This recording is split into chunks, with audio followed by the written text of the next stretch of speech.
That's traffic. I'm Al Verdi on AM 560, The Answer. Chicago's Morning Answer continues next. Your official Chicagoland weather forecast. From the 1 Hour Heating and Air Conditioning Weather Center, our meteorologist, Steve Williams. It'll be cool today. Some clouds to start, then sun, the high 52. Clearing tonight, freezing spots, low 36. Some sun tomorrow, turning cloudy, times of rain in the afternoon, the high tomorrow at 53. I'm Steve Williams on AM 560, The Answer. 43 at O'Hare, next news at 7:30. Chicago's Morning Answer with Dan and Amy continues next on AM 560, The Answer. This hourly segment is brought to you by Retire Chicago. Tune in Saturday mornings at 8 to Retire Chicago with John McNamara of McNamara Capital. This is Chicago's Morning Answer with Dan Proft and Amy Jacobson on AM 560. The Answer.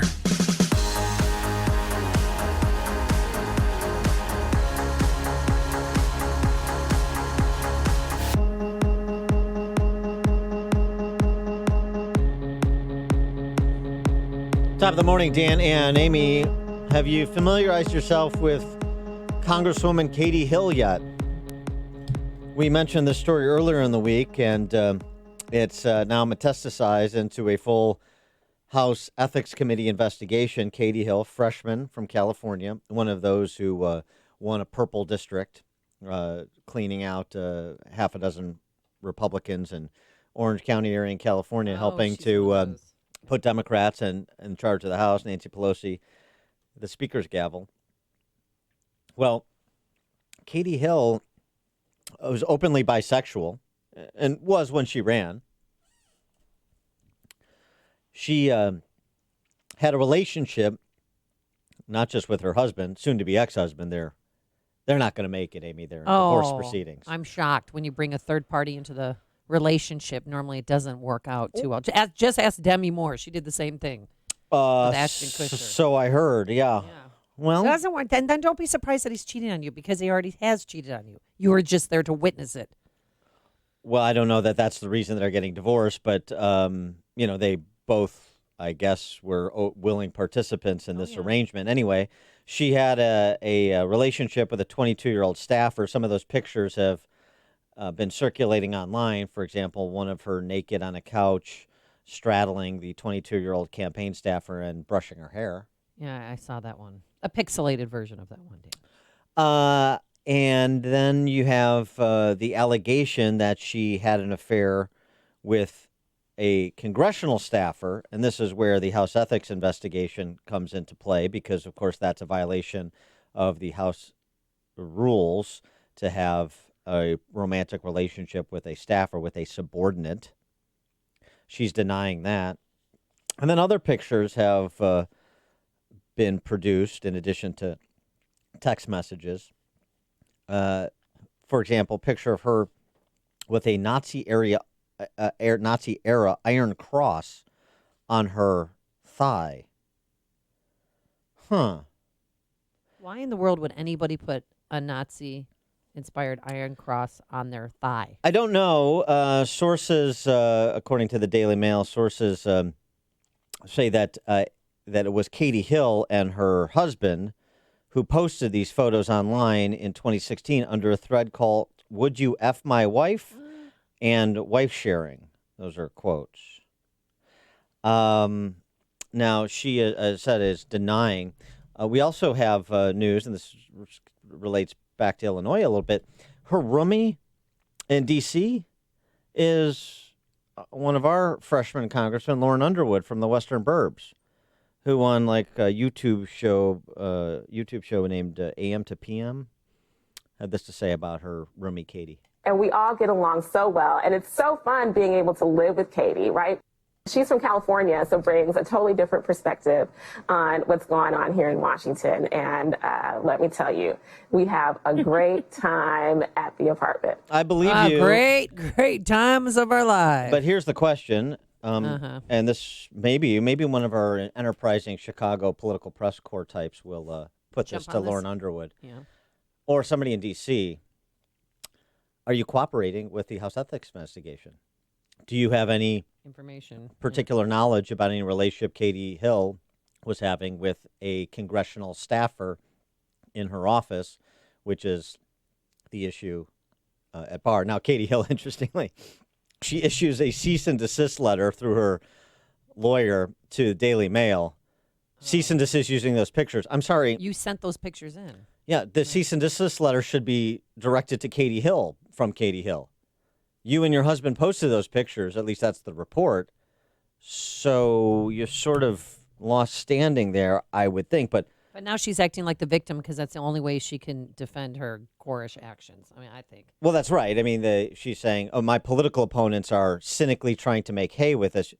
You posted this stuff online. You're the one making all of this open and notorious, and now you don't want people to make judgment calls based on your judgment calls. For more on this topic and a few other matters, we're pleased to be joined by Bret Baier, Fox News anchor, of course, special report, 5 p.m. Chicago time weekdays, and author of the just-released book, 3 Days at the Brink, FDR's Daring Gamble to Win World War II. And Bret Baier's coming to town. I don't have the date in front of me. Bret Baier, when are you coming to town? Already came. Oh, you already. It was. The 23rd. The University Club. Yeah, the 23rd. Last week at the University Club. I'm sorry, I thought I was supposed to go with you. I was your +1, Dan, and you blew me off on our date. I'm trying to get the last few rounds of golf in before the snow flies, and I just lost track of everything else. No worries. So, Bret, what about the Katie Hill saga as it's developing here and creating a bit of a problem for House Democrats?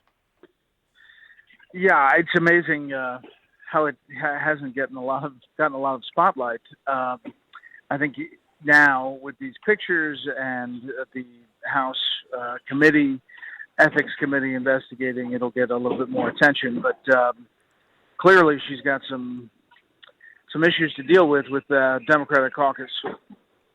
Also yesterday, another member of the House Democrat caucus who's running for president, Tulsi Gabbard, announced via video that she wouldn't be running for re-election, reiterating her ask for support in her presidential run.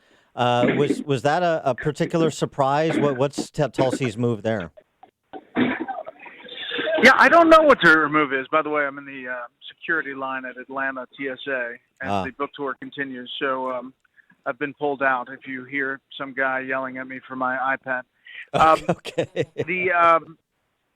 I think clearly she's gotten a lot more attention since the Hillary Clinton comments, and she's capitalizing on that. She's met with big donors in New York, and if there is a third-party run, that's a problem actually for Democrats because she could take some number of votes away, probably more than Jill Stein did against Hillary Clinton.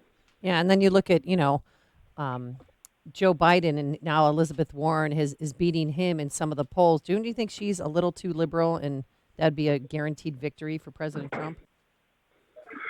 Well, it's not what I think. It's what the Democratic base and the primary, folks looking at it think that they want another alternative.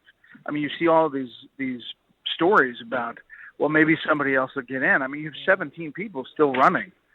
So I think there will be this hunger for another alternative if Biden continues to falter, and he is. I mean, he's not really collecting a lot of money from different donors.